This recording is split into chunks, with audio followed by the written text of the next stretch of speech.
हाँ जी बिल्कुल इंडिया झेलम शहर इसके गिरदोनवा तो मज़ाफाती इलाकों शदीद तो मूसलाधार बारिश का सिलसिला है जोड़ा शुरू हो चुका है। महकमा मौसमियात ने पहले इस चीज़ का अलर्ट जारी किया हुआ है कि इस पहले जो इंतहाई ज़्यादा खतरनाक साबित हो सकता है और ये खतरनाक साबित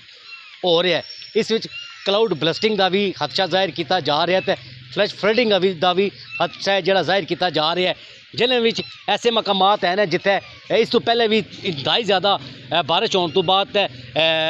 फ्लैश फ्लडिंग होने तो बाद क्लाउड बलस्टिंग तो बाद इंतहाई ज़्यादा सूरत खराब हुई और लोगों दी जाना का भी ज़िया होया और नाल मकानात का भी ज़िया होया। इस वक्त सूरत इस तरह की है कि शदीद बारिश का सिलसिला है जो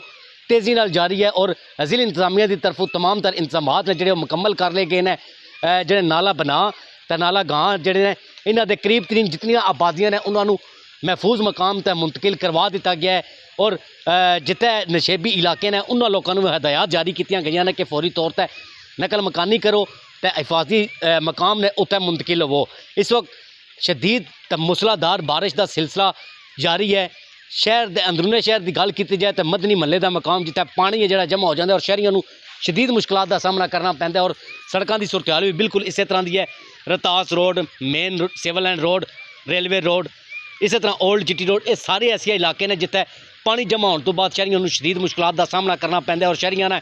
मुतालबा इस चीज़ का भी किया कि जोड़े जगह जगह पानी इकट्ठा हो जाता है शहरियों को मुश्किलात का सामना करना पैंदा है। उस मुतलक भी ज़िला इंतजामिया थोड़ा नोटिस लवे तो जोड़े बारिश तो बाद सूरत हाल बन रही है, क्लाउड बलस्टिंग की बन रही है, फ्लैश फ्लडिंग की बन रही है, उस वास्ते तमाम तरह इकदाम ने जोड़े बरूवेकार लाए जान जी।